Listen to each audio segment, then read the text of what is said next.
Shikha Srivastava from mathematics farm.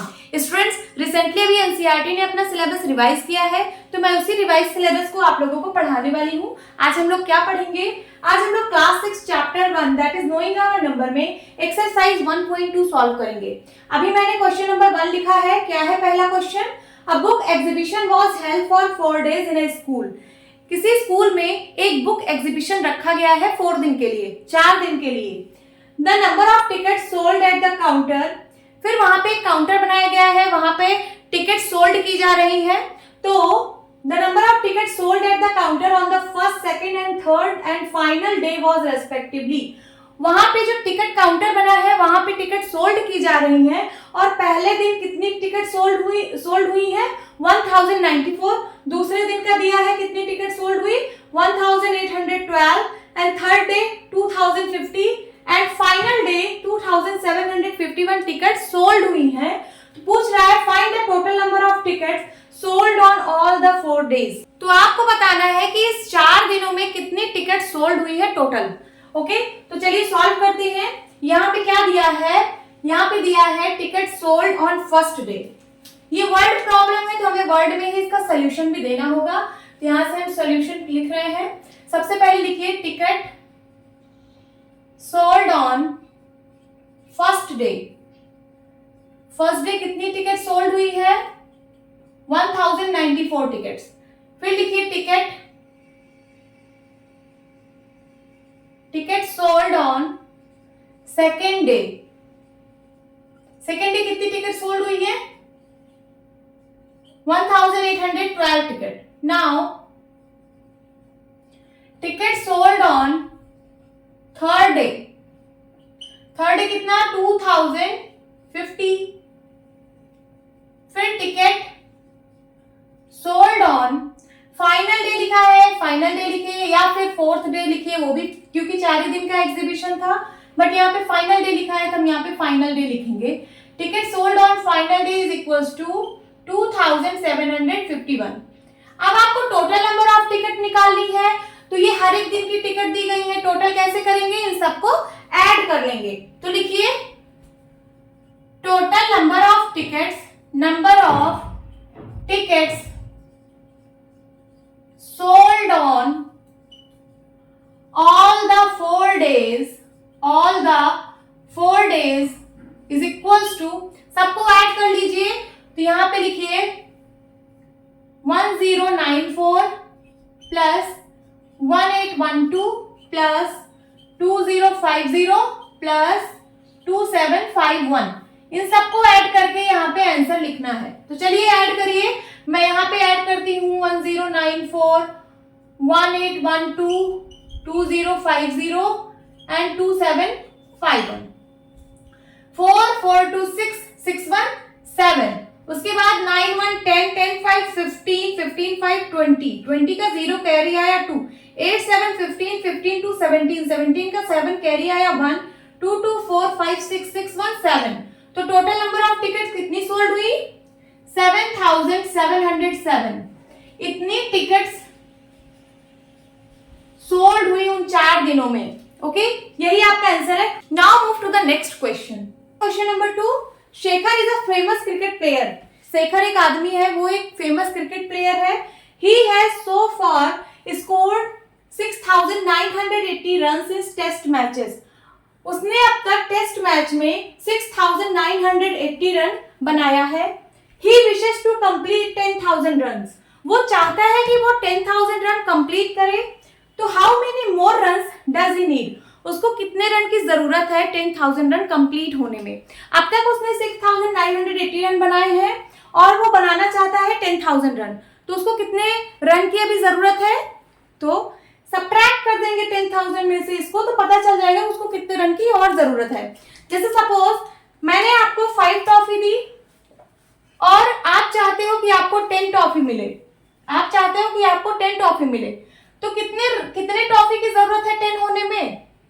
क्या करोगे? 10 में से 5 को सब्ट्रैक्ट करोगे, तभी तो 5 टॉफी की और जरूरत है आपको। तो आपने क्या किया? 10 में से 5 को सब्ट्रैक्ट कर दिया तो 5 आया। उसी तरीके से इस नंबर को इससे सब्ट्रैक्ट करना है। चलिए स्टार्ट करते हैं।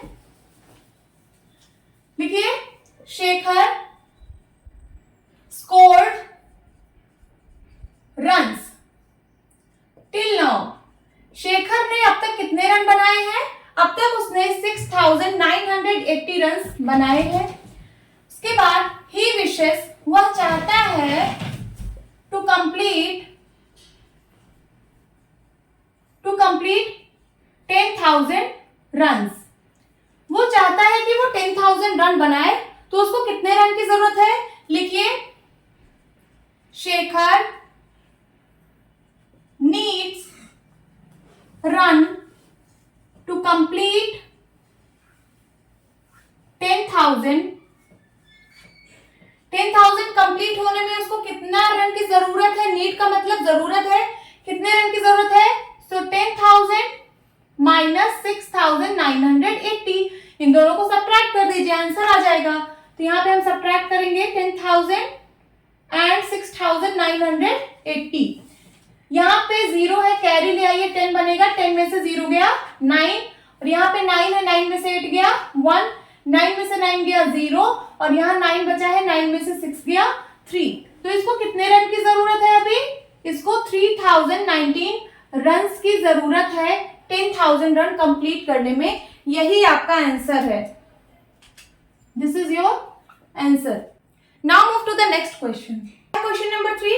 In an election, the successful candidate registered 5,77,500 votes and his nearest rival secured 3,48,700 votes. By what margin did the successful candidate win the election? यहाँ पे सक्सेसफुल कैंडिडेट का क्या मतलब है? किसी इलेक्शन में कई लोग पार्टिसिपेट करते हैं, उसमें एक आदमी जो जीतता है उसको यहाँ पे सक्सेसफुल कैंडिडेट बोला गया है। और ये नियरेस्ट राइवल का मतलब जो सेकंड नंबर पे आया है उसको हम लोग नियरेस्ट राइवल बोल रहे हैं। नियरेस्ट अपोनेंट वही है, तो उसी की बात यहाँ पे हो रही है। तो सक्सेसफुल कैंडिडेट ने कितना वोट पाया? 5,77,500 वोट, एंड उसका जो नियरेस्ट राइवल था उसने 3,48,700 वोट रजिस्टर किया है। तो पूछ रहा है कि by what margin did the successful candidate win the election. आपको ये बताना है कि जो सक्सेसफुल कैंडिडेट है वो कितने रन से जीता है। तो कैसे फाइंड आउट करेंगे? जैसे कोई इलेक्शन हो रहा है, जैसे आपके क्लास में मॉनिटर का इलेक्शन होता है, सपोज उसमें आपके क्लास में 30 स्टूडेंट्स हैं। कितने स्टूडेंट्स हैं? 30 स्टूडेंट्स, और इसमें 2 लोग खड़े हुए हैं, 2 लोग पार्टिसिपेट कर रहे हैं। तो जो जीतने वाला कैंडिडेट है उसको मैं ए बोल रही हूँ, और जो हार गया उसको मैं बी बोल रही हूँ। सपोज ए ने 20 वोट गेन किया, ए ने 20 वोट गेन किया, और जो बी है उसने 10 वोट गेन किया। ठीक है, अब मैं आपसे पूछूं कि जो ए है वो बी से कितने से जीता है?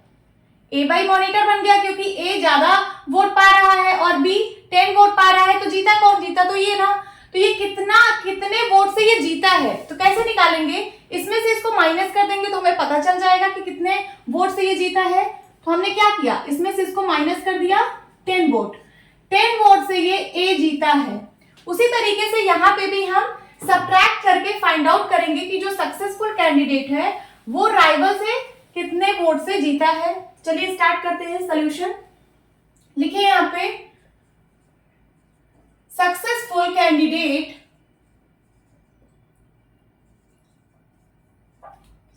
Registered votes. सक्सेसफुल कैंडिडेट ने कितना वोट रजिस्टर किया है? 5,77,500। उसके बाद हिज नियरेस्ट राइवल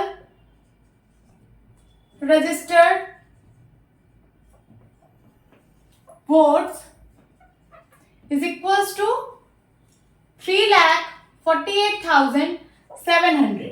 अब पूछ रहा है कि by what margin did the successful candidate win the election. तो लिखिए, मार्जिन ऑफ विन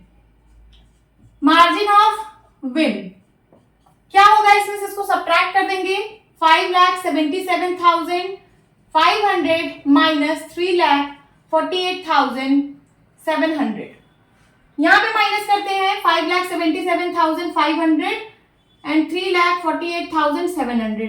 0 से 0 गया 0, फिर 0, 15 में से 7 गया 8, एंड यहाँ क्या बचा? यहाँ 6 बचा, 16 में से 8 गया 8, फिर यहाँ पे 6 बचा है, 6 में से 4 गया 2, एंड यहाँ क्या बचा, यहाँ 5 ही है, 5 में से 3 गया 2। तो आंसर क्या आया, 2,28,800 votes.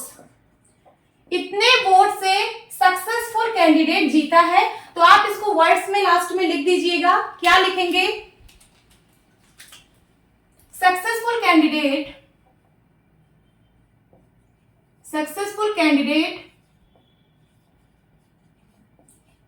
wins the election by 2,28,800 votes. This is your answer. Now move to the next question. Kirti Book Store sold books worth rupees 2,85,891 in the first week of June, and books worth rupees 4,768 in the second week of the month. How much was the sale for the 2 weeks together? In which week was the sale greater and by how much? क्या कह रहा है question, इसको समझते हैं। कीर्ति book store, कीर्ति नाम से एक बुक स्टोर है, वहां पे बुक्स को सोल्ड की जा रही हैं। तो जून मंथ के पहले वीक में इतने रुपीस की बुक वहां पे सेल हुई हैं। कितने रुपीस की, रुपीस 2,85,891 रुपीस की।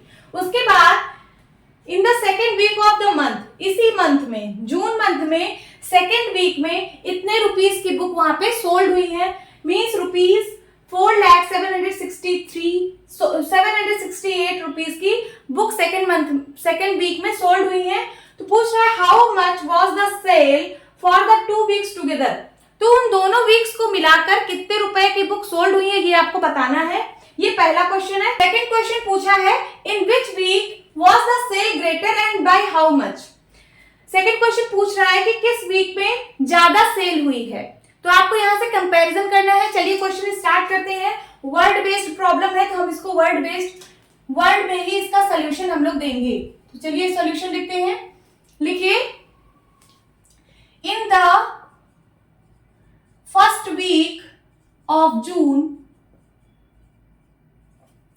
बुक्स सोल्ड, कितने रुपए की बुक सोल्ड की गई है, रुपीज 2,85,891 रुपीज की बुक सोल्ड की गई है।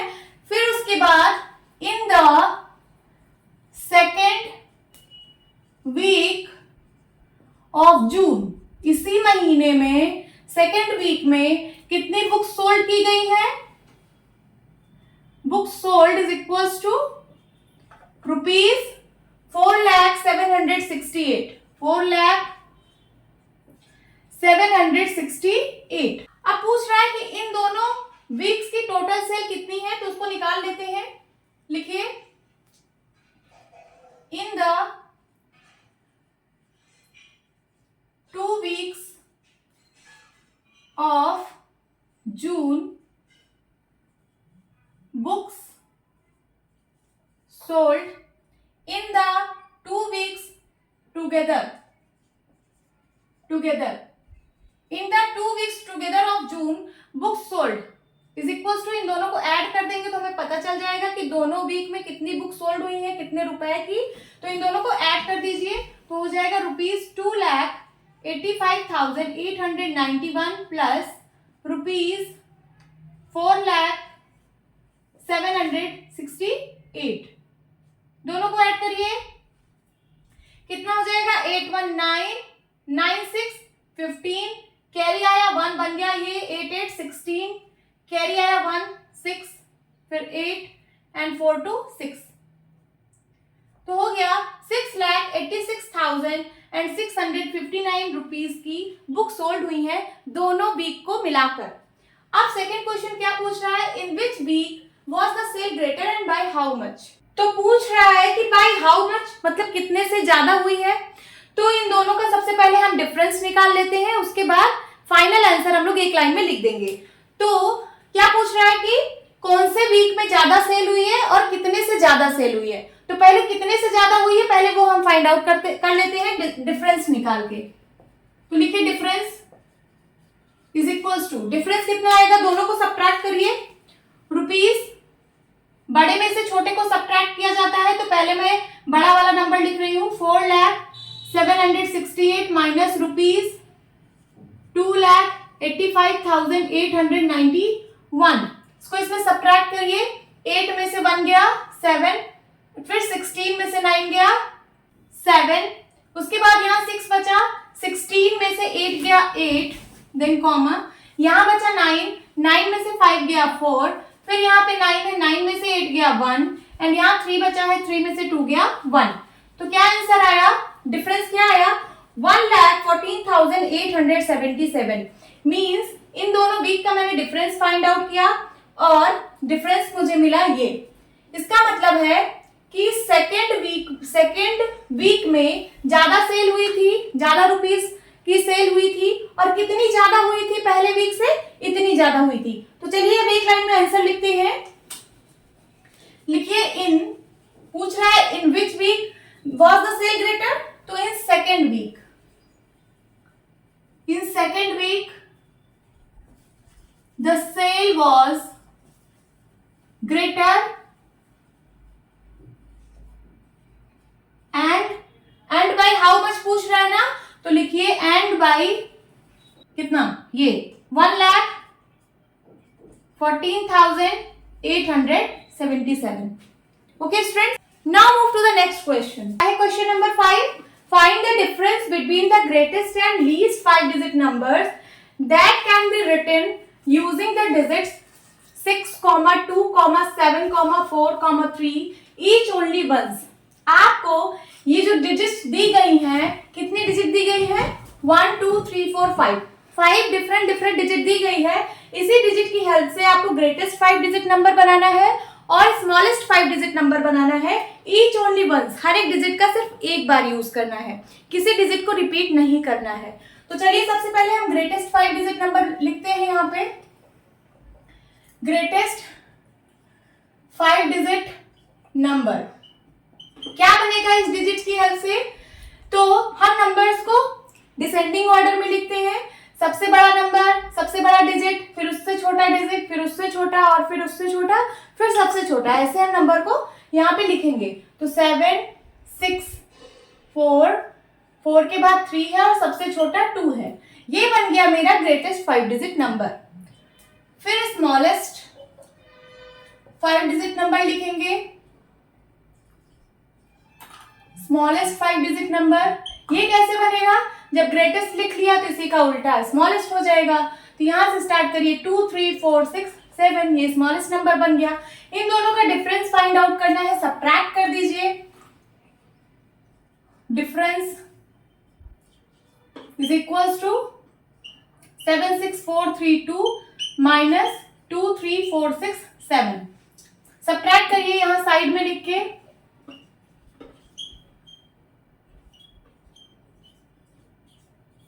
12 में से 7 गया 5, यहाँ क्या बचा, यहाँ 2 बचा, एक कैरी ले आइए, ये बन गया 12, 12 में से 6 गया 6। अब यहाँ है 13, यहाँ 3 बचा, एक कैरी ले आएंगे, बन जाएगा 13, 13 में से 4 गया 9, और यहाँ क्या बचा 5, 5 में से 3 गया 2, एंड यहाँ पे 7 है, 7 में से 2 गया 5। यही आपका डिफरेंस है 52,965 means 52,965।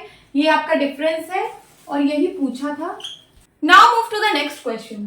Question number 6, a machine on an average manufactures 2,825 screws a day. एक मशीन है वो ऑन एन एवरेज 2,825 स्क्रू एक दिन में बना रही है। तो how many screws did it produce in the month of January. तो ये पूछ रहा है कि जनवरी मंथ में ये मशीन जो है कितने स्क्रू बनाएगी इन 2006 के जनवरी मंथ में। तो जनवरी मंथ में कितना दिन होता है, चाहे जिस ईयर में आप बात करिए, जनवरी 2006 की बात कर रहा है, जनवरी मंथ में कितना डे होता है, 31 डे होता है। आपको एक दिन में पता है कि इतना स्क्रू बन रहा है, तो आपको निकालना है कि 31 डे में कितना स्क्रू मशीन प्रोड्यूस करेगी। तो चलिए सॉल्व करते हैं solution. A machine produce screws in a a day, in a day, एक दिन में कितना मैन्युफैक्चर कर रही है? 2825. मशीन प्रोड्यूस स्क्रूज इन 31 डेज. आपको एक दिन में पता है 31 डेज का फाइंड आउट करना है. ज्यादा के लिए हमेशा मल्टीप्लाई करते हैं, तो इस 31 से इसमें मल्टीप्लाई हो जाएगा 31 इंटू 2825. मल्टीप्लाई कर लीजिए, आंसर आ जाएगा 2825 मल्टीप्लाई बाई 31. 1 5 जा 5, 1 2 जा 2, 1 8 जा 8, 1 2 जा 2, 3 5 जा 15, कैरी आया 1, 3 2 जा 6, 1 7, 8 3 जा 24 का 4, कैरी आया 2, 3 2 जा 6, 6 2 8, 5 5 2 7, 8 7 15, कैरी आया 1, 5 5 2 7 एंड 8. तो मशीन 31 डेज में कितना स्क्रू प्रोड्यूस करेगी? 87,575 स्क्रूज. तो आप लोग इसको वर्ड में भी लिख सकते हो लास्ट में, 87,575 screws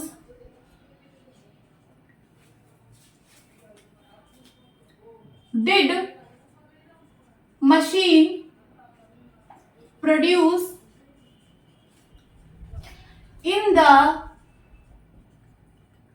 month of January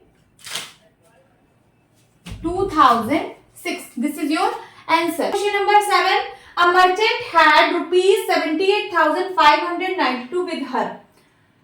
She. देखिए हर लगा है, हर मतलब एक लड़की के बारे में बात हो रही है. ये जो मर्चेंट है ये एक लड़की है. तो एक मर्चेंट है, उसके पास 78,592 रुपीज है. She placed an order of purchasing 40 radio sets at rupees 1200 each. उसने ऑर्डर किया 40 रेडियो सेट को. वो 40 रेडियो सेट खरीदना चाहती है, उसने ऑर्डर कर दिया है 40 रेडियो सेट, और हर एक रेडियो सेट का प्राइस जो है वो 1200 रुपीज है. ईच का मतलब हर एक का, जैसे 40 रेडियो सेट है तो हर एक का प्राइस 1200 रुपीज है. How much money will remain with her after the purchase. अब आफ्टर परचेज मीन्स इस 40 रेडियो को खरीदने के बाद उसके पास कितना रुपए बचेगा, ये आपको फाइंड आउट करना है. उसके पास टोटल रुपीज कितना है? इतना है. तो यहाँ पे हम सॉल्यूशन लिख रहे हैं. A merchant had money, has money, a merchant has money is equals to rupees 78,592. Merchant के पास टोटल इतना रुपीज है. फिर उसके बाद एक रेडियो सेट का प्राइस दिया है 1200 रुपीज. लिखिए प्राइस ऑफ वन रेडियो का कितना प्राइस है? रुपीज 1200. फिर लिखिए price of 40 radio set. 40 radio set का प्राइस कितना होगा? एक के लिए इतना रुपए, तो 40 के लिए मल्टीप्लाई हो जाएगा, तो रुपीज 1200 इंटू 40. मल्टीप्लाई कराइए, क्या आएगा? 1200 को 40 से मल्टीप्लाई कराना है, तो 12 4 जा 48 और 30 लग जाएंगे, इतना रुपीज. तो 40 रेडियो को खरीदने में इतना रुपए खर्च हो जा रहे हैं. उसके पास टोटल इतने रुपए थे, इतने रुपए उसने खर्च कर दिए. अब उसके पास कितना पैसा बचा है, तो कैसे फाइंड आउट होगा? इन दोनों को माइनस करके. तो लिखिए now she has money remain. उसके पास कितना मनी बचा हुआ है, तो इसमें से इसको माइनस कर दीजिए. Rupees 78,592 minus rupees 48,000. क्या आंसर आएगा? 2 में से 0 गया 2, 9 में से 0 गया 9 एंड 5 में से 0 गया 5. यहाँ 8 है, 8 में से 8 गया 0 और 7 में से 4 गया 3. अब उसके पास 30,590 रुपीज बचे हैं. यही आपका आंसर है.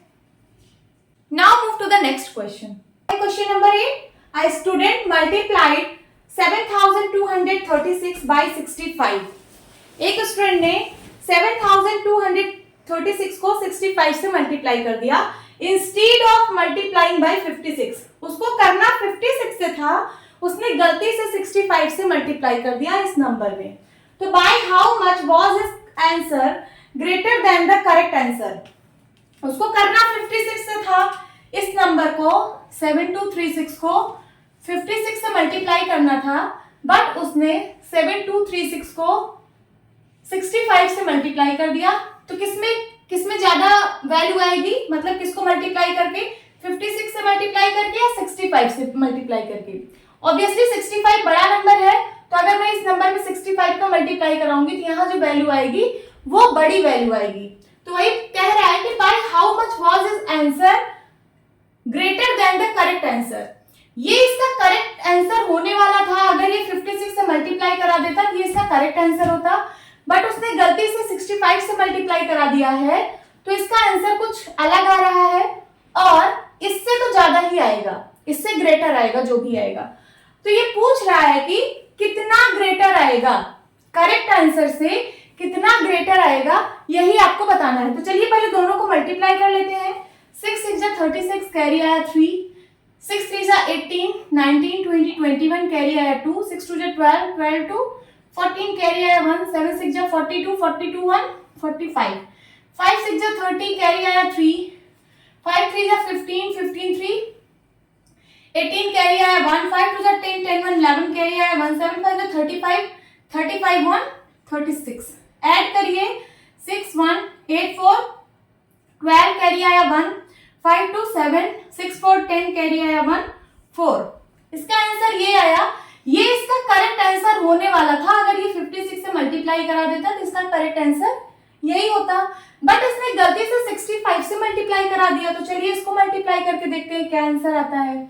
6 5 जा 30, कैरी आया 3, 5 3 जा 15, 15 3 18, कैरी आया 1, 5 2 जा 10, 10 1 11, कैरी आया 1, 7 5 जा 35, 35 1 36, 6 6 जा 36, कैरी आया 3, 6 3 जा 18, 19 20 21, कैरी आया 2, 6 2 जा 12, 12 2 14, कैरी आया 1, 7 6 जा 42, 42 1 43। ऐड करिए 8 6 14, कैरी आया 1 बन गया 3, 6 4 10, कैरी आया 1, 3 3 6 6 1 7 एंड 4। देखिए इस वैल्यू से तो ये ज्यादा ही आ रही है, इसका करेक्ट आंसर ये होने वाला था, लेकिन अब इसने जो 65 से मल्टीप्लाई करा दिया तो इसको ये वाला आंसर फाइंड आउट हुआ है। तो ये जो आंसर फाइंड आउट हुआ है ये इस करेक्ट आंसर से कितना ज्यादा है, यही क्वेश्चन में पूछा है। मींस डिफरेंस निकालना है। तो चलिए डिफरेंस निकाल लेते हैं। Difference is equals to 470 minus 407216, common लगा दीजिए। ये है 4,70,340 में से 4,07,216 को माइनस करना है। यहां लिख के डिफरेंस फाइंड आउट करते हैं। 470,340 एंड 407,216।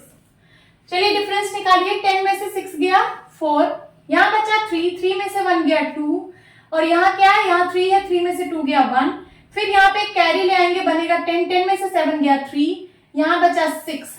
ये आ गया आपका डिफरेंस,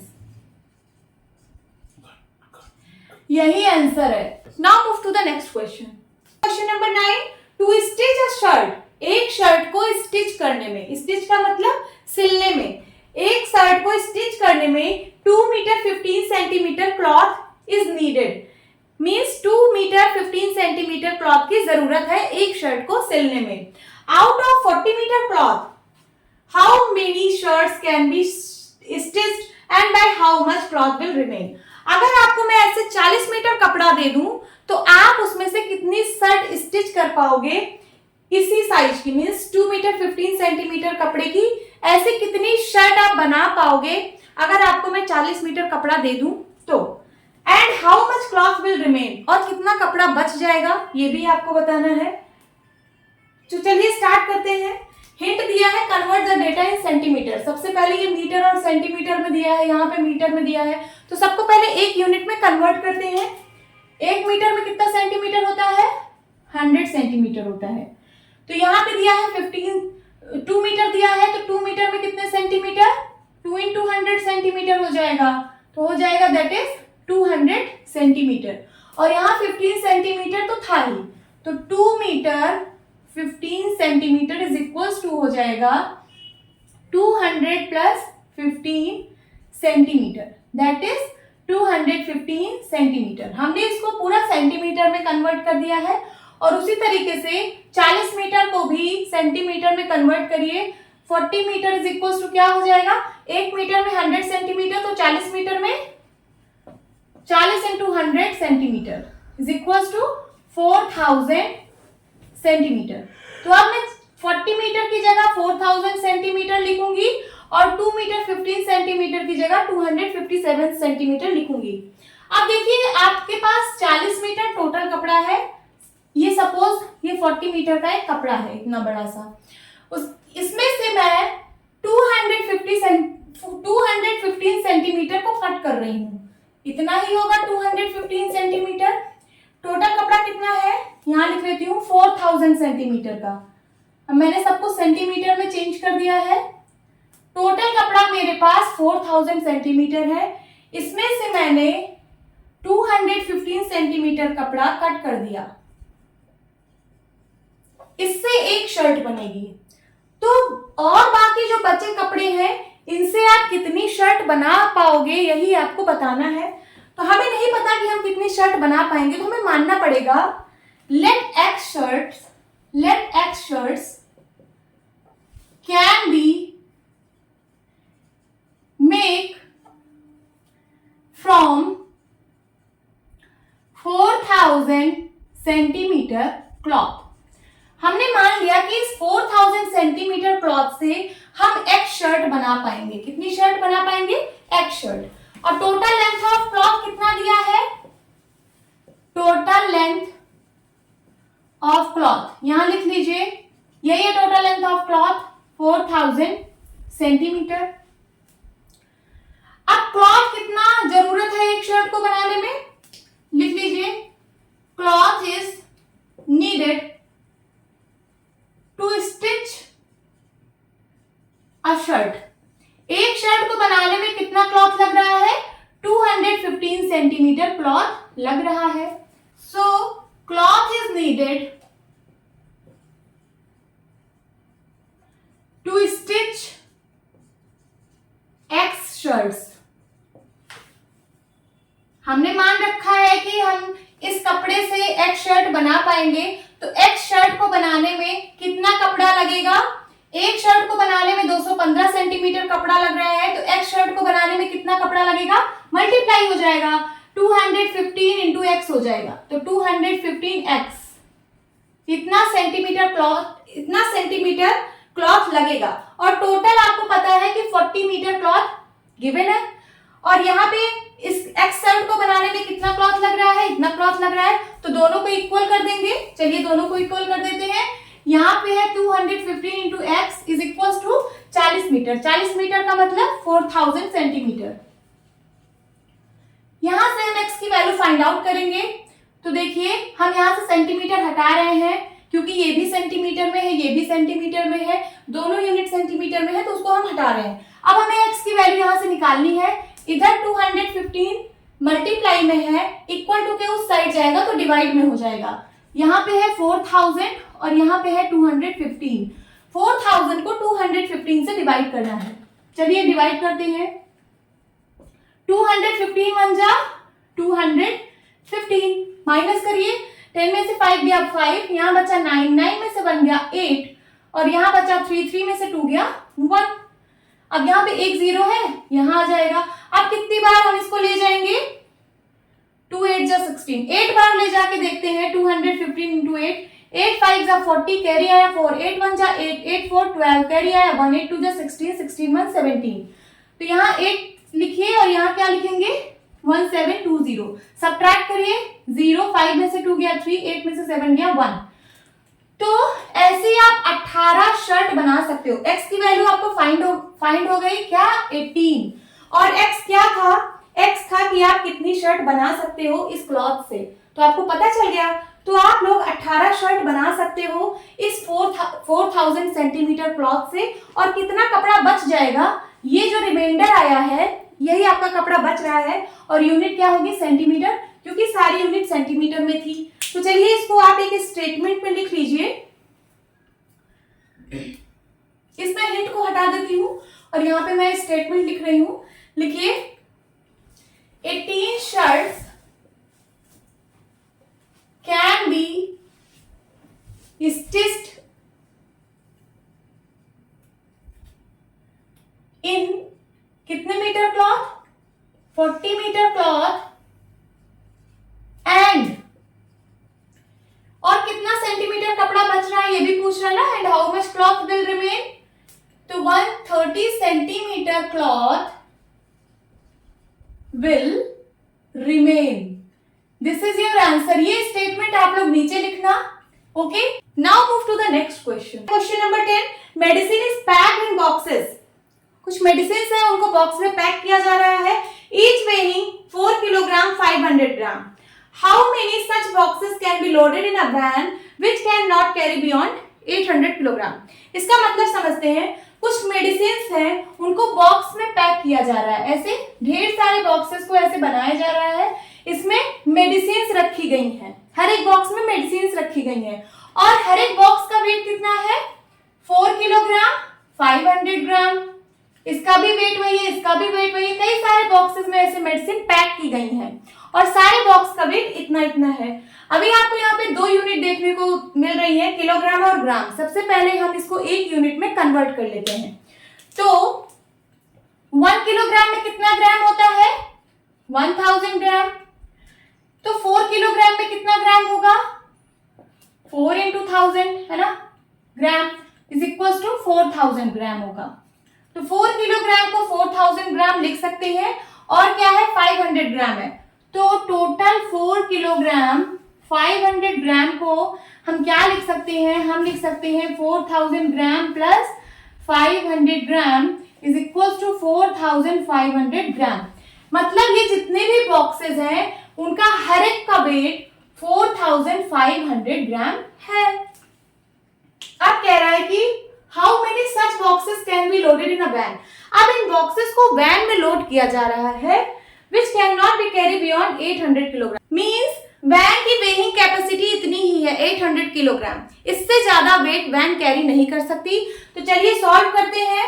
सबसे पहले इस 800 किलोग्राम को भी मैं 1000 ग्राम में कन्वर्ट कर लेती हूँ। तो चलिए लिखते हैं 800 किलोग्राम इज इक्वल टू कितने ग्राम होंगे, क्योंकि मैं सबको ग्राम में कन्वर्ट कर रही हूँ। तो 1 kilogram is equal to 1000 gram. तो 800 kilogram is equal to 8 into 1000 gram, 800 into 1000 gram. क्या कितना आएगा, 800 को 1000 से मल्टीप्लाई करिए तो 8 लिख के 50 मीन्स 8 लाख ग्राम होगा। 800 किलोग्राम में इतना ग्राम होगा।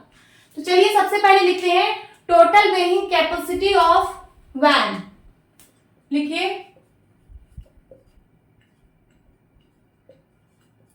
टोटल वेइंग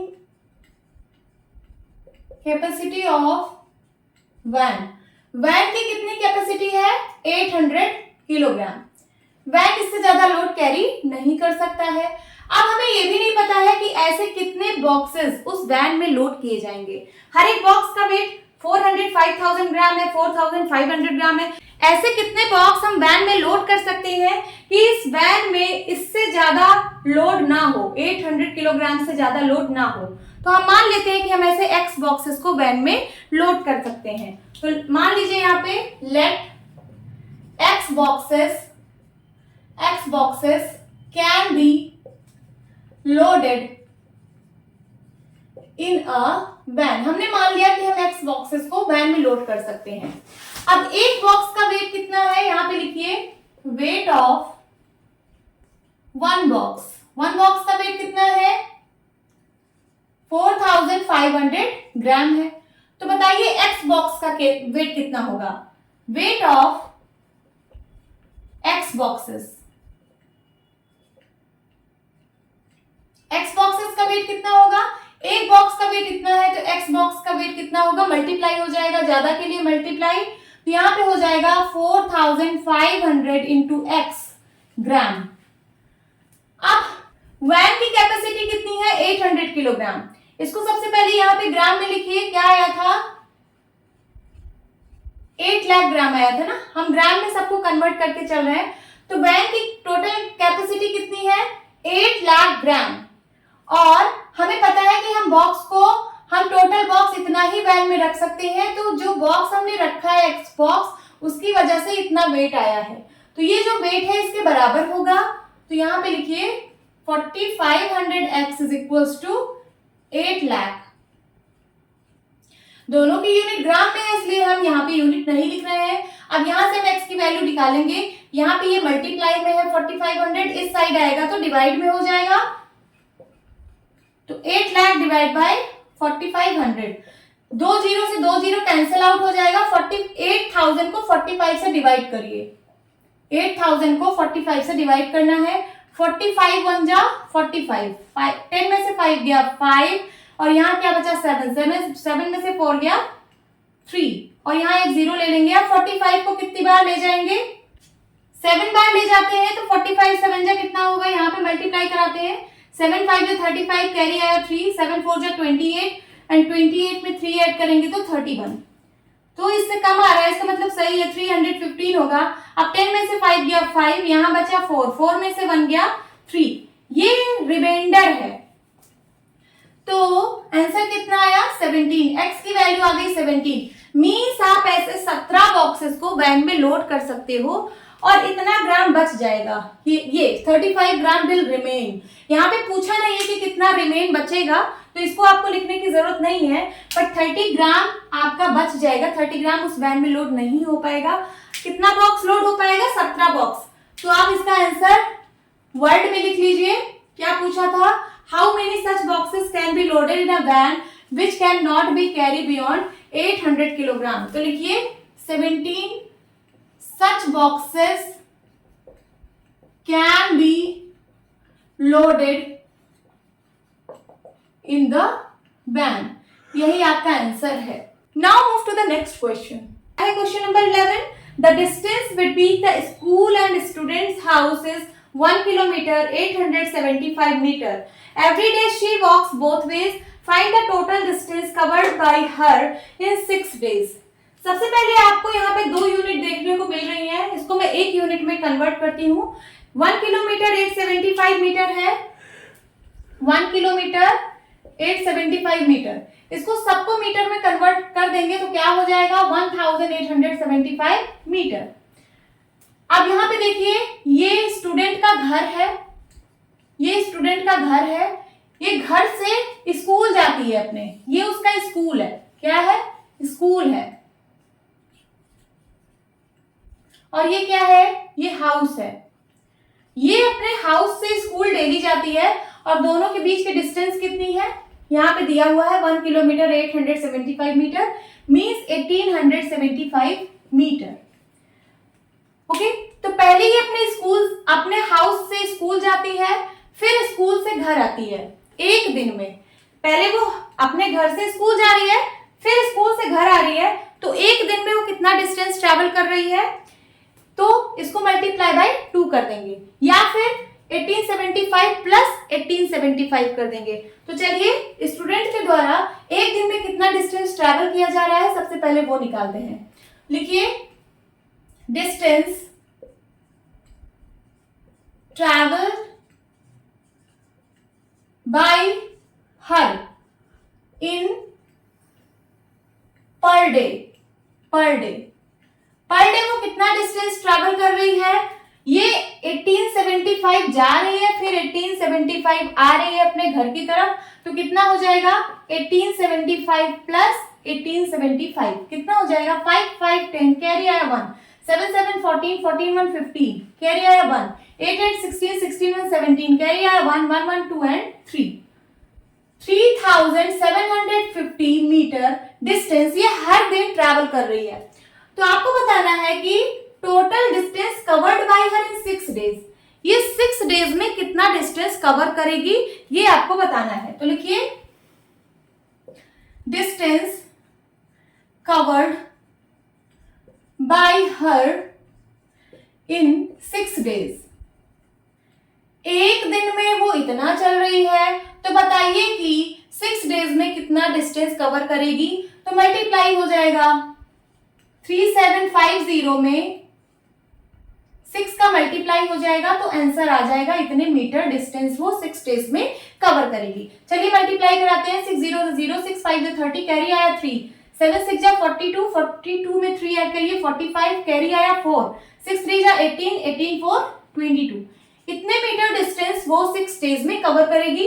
बट आपका आंसर किलोमीटर और मीटर में दिया हुआ था, तो आप लोग भी इसको किलोमीटर और मीटर में कन्वर्ट कर लीजिए। तो इस 22,500 को आप लिख सकते हो 22,000 प्लस 500, लिख सकते हो कि नहीं?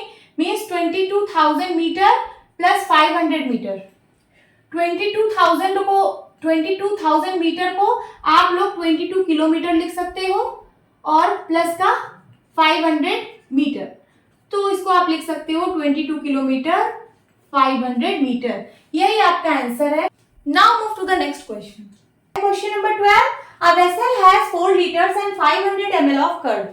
एक वेसल है, यहां मैंने एक वेसल बना लिया। इस वेसल में 4 लीटर 500 ml कर्ड है। यहाँ पे देखिए 2 यूनिट दी है, लीटर और ml। सबसे पहले हम इसको एक यूनिट में कन्वर्ट करते हैं, तो सबको हम ml में कन्वर्ट कर देते हैं। तो 1 लीटर में कितना ml होता है? 1000 ml। तो बताइए 4 लीटर में कितना ml होगा? 4000 ml होगा।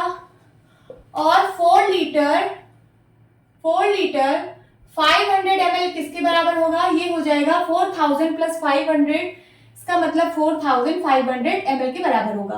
तो ये जो वेसल है, इसमें इसकी क्या कैपेसिटी है? इसकी कैपेसिटी है 4500 ml। इतना इसमें कर्ड भरा हुआ है। फिर क्या कह रहा है question? In how many glasses each of 20 ml capacity. कई सारी ग्लासेस हैं, यहां पे मैं ग्लासेस बना लेती हूं और इस सब की कैपेसिटी कितनी है? 25 ml। हर एक ग्लास की कैपेसिटी 25 ml है। इस ग्लास में क्या कह रहा है question? In how many glasses each of 25 ml capacity can it be filled. पूछ रहा है जो कर्ड है ये कितनी ग्लासेस में भरा जा सकता है, हर एक ग्लास का जब कैपेसिटी 25 ml हो तब। मीन्स ऐसी 25 ml की कितनी ग्लासेस होंगी जिसमें इस कर्ड को फिल किया जाएगा। तो हमें नहीं पता कितनी ग्लासेस होंगी, हम इसको मानेंगे।